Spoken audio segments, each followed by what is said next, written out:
Hi everyone, Janie here. Welcome back to my garden. So have you all ever noticed that in gardening, we have a lot of, I don't want to call them rules. We have a lot of ideas or concepts that we all follow as gardeners. There are, layering of plants, color combinations, garden rooms, bold color combinations, complementary color combinations, right plant, right place. There's a bunch of ideas and concepts that we all follow because that's the way it's done. That's the way gardening is done. But I want to explore, where did these ideas or where did these concepts actually come from? Somebody thought of this idea. Somebody experimented. Somebody did something at one time that had never been done before and realized, hey, this actually works. These concepts came from real people, real gardeners with real gardens. And I think that that matters because when we understand where these ideas came from, we can understand the ideas better and we can use them more intentionally in our own gardens. So this season, I'm planning to explore this concept a little bit more, and I'm going to call it Gardening with the Greats. Not because I want to copy them, not because I want to become some of these great gardeners, but I want to learn from them. I want to give these ideas a name, and I want to connect the dots on concepts that we're already doing in our own gardens to where these concepts actually came from. Because chances are we've already been inspired by these great gardeners and their concepts, and we didn't even know their name. When I planted a long border and I thought about color flowing from one plant to the next, that wasn't random. When I created a garden room over here in my secret garden, that idea didn't come from me. When I left beautiful seed heads on my grasses standing up throughout the winter, and when I planted bold colors right next to each other to make them pop, those instincts can actually be traced back to someone. And when you know who that someone is, it can deepen your appreciation and your understanding for what you're doing. If you look at it as gardening isn't just about a bunch of plants, it's actually about a legacy of gardeners that have come before us, things start to get really interesting. And the first legacy we're going to talk about today, and we're actually going to plant some plants in my garden inspired by this person, is Christopher Lloyd. I am really excited to start this series off with this gardener because had I not looked into this, I would have never realized how much I respond and agree with the plantings and the concepts of Christopher Lloyd.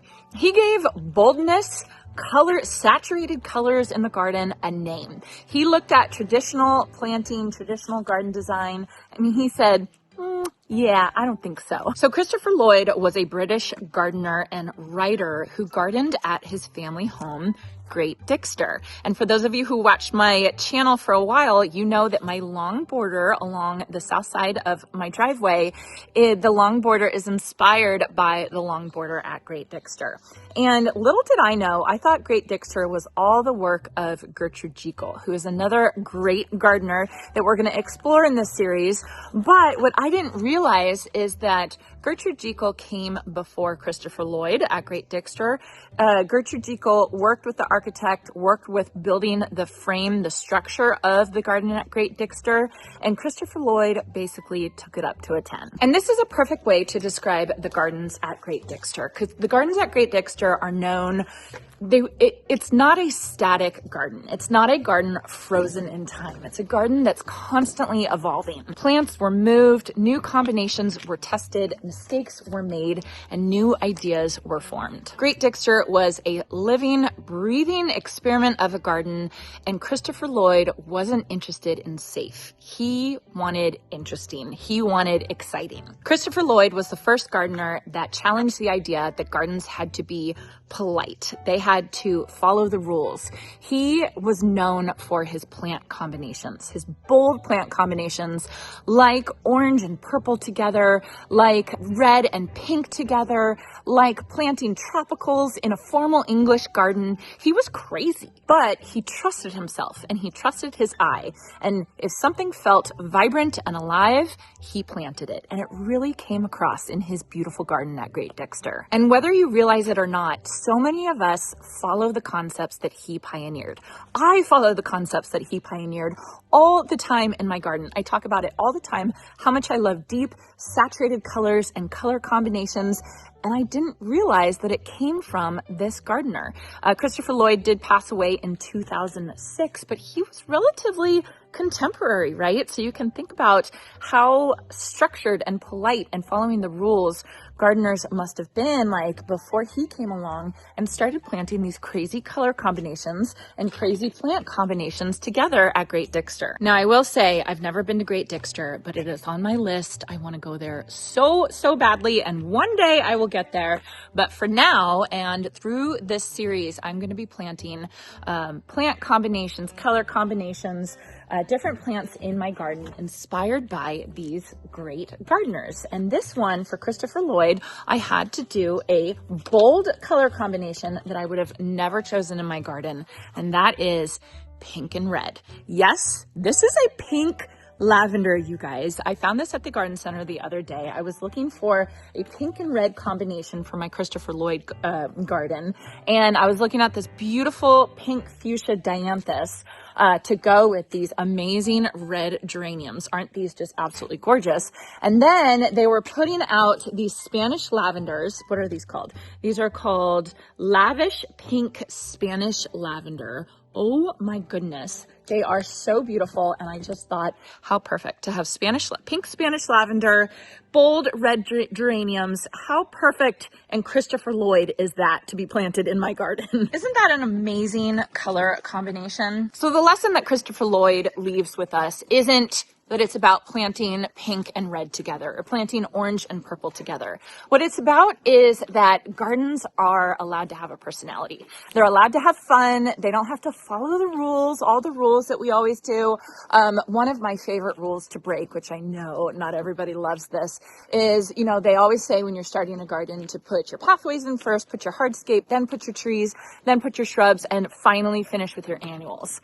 Well, I don't like that idea because I'm not always 100% sure where I want to start or where I want my pathway. So sometimes annuals are kind of fun to start off with because it's a way that you can do kind of a trial. And then if you make a mistake, you only have to deal with it for a year. And it's the same concept that Christopher Lloyd would follow in Great Dixter, is that gardens are constantly changing. You can make mistakes and it's no big deal. So I am planning to plant my Christopher Lloyd inspired pink and red inspired garden right here in my center island, smack in the middle of my garden where we all can see it. And I think that that'll be great. And I do think, you know, if you see pink and red, when I was growing up, that was one of the rules. Like I remember, you don't wear pink with red. Absolutely not. That's not something that you do. So this combination might make you pause for a second, right? Think, hey, is that right? But I think that that's fun. It makes the garden, it makes the combination and the color in the garden really, really fun, and it brings some personality and some joy. So I'm putting it smack in the middle. I do have this lovely, lovely Rudbeckia that I love, but it is coming to the end of its life. Rudbeckia is a short-lived perennial for me. So they've already been in for a couple years now. So I'm just going to go ahead and take that out. And then I'm going to be planting these pink Spanish lavender that do get about 2 to 3 feet tall, interspersed with the red geraniums. And it's going to be bold, and I just love it.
So I'm not putting any starter fertilizer in the planting hole for the lavender because the lavender like really poor soil, and my soil here is already super, super rich from all the compost I've added to it.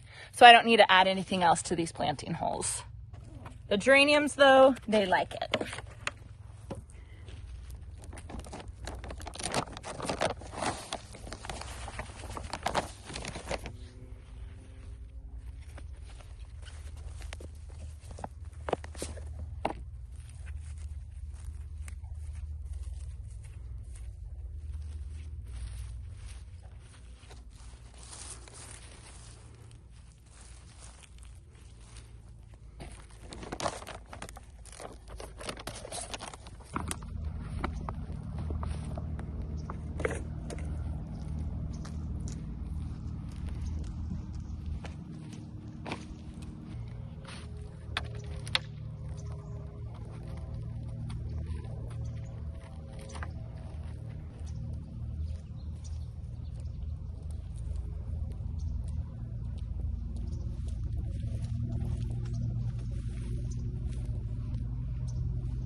So there we have it, my Christopher Lloyd inspired garden with pinks and reds.